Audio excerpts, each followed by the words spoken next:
Hello friends, তো এই মে মাসে আমার বাগানের ওভারভিউ দেখাবো। এই বাগানে কিন্তু অনেক রকমের ফুল গাছ নতুন নতুন হয়েছে, সেগুলোও দেখাবো। দেখুন এইখানে দেখাচ্ছি জারবেরা, কত সুন্দর করে গ্রোথ হয়েছে। এই গরমের মধ্যেও এত সুন্দর করে জারবেরা গাছে গ্রোথ হয়েছে, তার সাথে ফুল প্রচুর পরিমাণে। দেখুন গ্যাদার চারা বেরিয়েছে এই জারবেরা গাছের কাছেই, কারণ এখানে গ্যাদার গাছগুলো ছিল, সেখান থেকেই বীজ পড়ে পড়ে এত গাছ হয়ে গেছে। কতটা ভালো লাগছে দেখতে। জানি না ফুল হবে কিনা, তাই আমি ফুলের জন্য এই গাছগুলোকে আমি এখানে রেখে দিয়েছি, এখনও উঠাচ্ছি না। যদি ভালো ফুল হয় তো গাছগুলো থাকবে। তারপরে দেখাচ্ছি যে নতুন নার্সারি থেকে আনা এই কসমসগুলো। এই কসমসগুলো ভাবিনি যে এত সুন্দর করে ফুল হবে। গাছগুলো বেশ অনেকটা বড় বড় হয়ে গেছিলো, তাও আমি এনেছিলাম নার্সারি থেকে, সেখানে কিন্তু খুব সুন্দর করে ফুল ফুটেছে। আর এই যে আমার সূর্যমুখীর বাগান, দেখুন তো কত পরিমাণে ফুল ফুটেছে। পুরো মনে হচ্ছে একটা পার্কের মধ্যে যেরকম এরকম এত এত ফুল ফুটে থাকে, সেরকম কিন্তু আমার বাগানেও এত সূর্যমুখী ফুল ফুটেছে, সেমনি দেখতে অসাধারণ লাগছে। আরেকটা গাছ আপনাদেরকে দেখাবো, সেটা কিন্তু অনেকেই বাড়িতে লাগান না।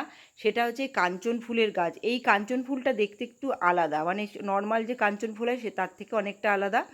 এবার দেখাচ্ছি একজোড়া গাছটা এত সুন্দর ঝাঁকড়া হয়েছে, পুরো ফুটবলের মতো পুরো গোল হয়েছে, কিন্তু ফুল ফুটেছে দেখুন ভেতরের দিকে। ওপরের দিকে যে ব্রাঞ্চগুলো আছে সেগুলোতে কিন্তু এখনও ফুল ফোটেনি। যখন ওপরটা ফুটবে এরকম লাল হয়ে থাকবে, দেখুন গাছের শেপটা কত সুন্দর, পুরো লাল হয়ে থাকলে কতটা ভালো লাগবে।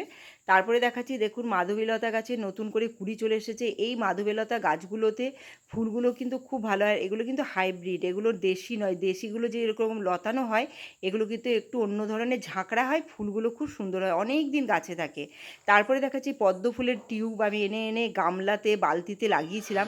সেই পদ্ম ফুলের টিউবের থেকে দেখুন কত পাতা বেরিয়ে গেছে, পুরো গামলা বালতি ভরে একদম পাতা হয়েছে নতুন। জানি না কবে কুড়িটা আসবে, কুড়িটা আপনাদেরকে দেখাতে পারবো। আর এই যে বুদ্ধজয়ী গাছটাতে দেখুন কত পরিমাণে সাদা করে ফুল ফুটছে। একদম বেড়ার পাশ দিয়ে আমি মাটিতে বসানো আছে আমার গাছটা, সেই পুরো সবাই রাস্তার পাশ দিয়েও গেলে সবাই দেখতে পায়, এবং মানে আমার বাড়ির ভেতর থেকেও সবাই দেখতে পাবে। এত সুন্দর ফুলটা, আর কি গন্ধ, মানে সকালবেলায় সন্ধেবেলায় গন্ধে একদম ভরে যাচ্ছে। এত মানে পুরো বুঝে নিন যে যখন ফুলগুলো ফুটবে কতটা গন্ধ হবে আর কতটা দেখতে সুন্দর হবে। তারপরে দেখাচ্ছি নাকচম্পা গাছেও কিন্তু আমার বাগানে কুড়ি চলে এসেছে। আপনাদেরকে দেখিয়েছিলাম এর আগে দুটো ফুল ফুটেছিল, এখনও আর ফুলগুলো ফুটছে না, কিন্তু কুড়িগুলো দেখুন সমস্ত বেরিয়ে বেরিয়ে চলে এসছে। আশা করছি এই 7-8 দিনের মধ্যেই কুড়িগুলো ফুটবে। এর ফুলগুলোও কিন্তু খুব সুন্দর দেখতে হয়, সাদা সাদা, গাছের ওপর দিয়ে ভরে থাকে। আর তারপরে দেখাচ্ছি লক্ষ্মী জবা। আজকে লক্ষ্মী জবা গাছে 16টা ফুল ফুটেছে একসাথে, তো দেখতে কিন্তু খুব ভালো লাগছে। পুরো গাছ ভরে ফুলগুলো হয়েছে, ভীষণ সুন্দর, গাছের মধ্যে কুড়ি ভর্তি হয়ে গেছে। সবার শেষে নয়নতারা দেখিয়ে শেষ করলাম।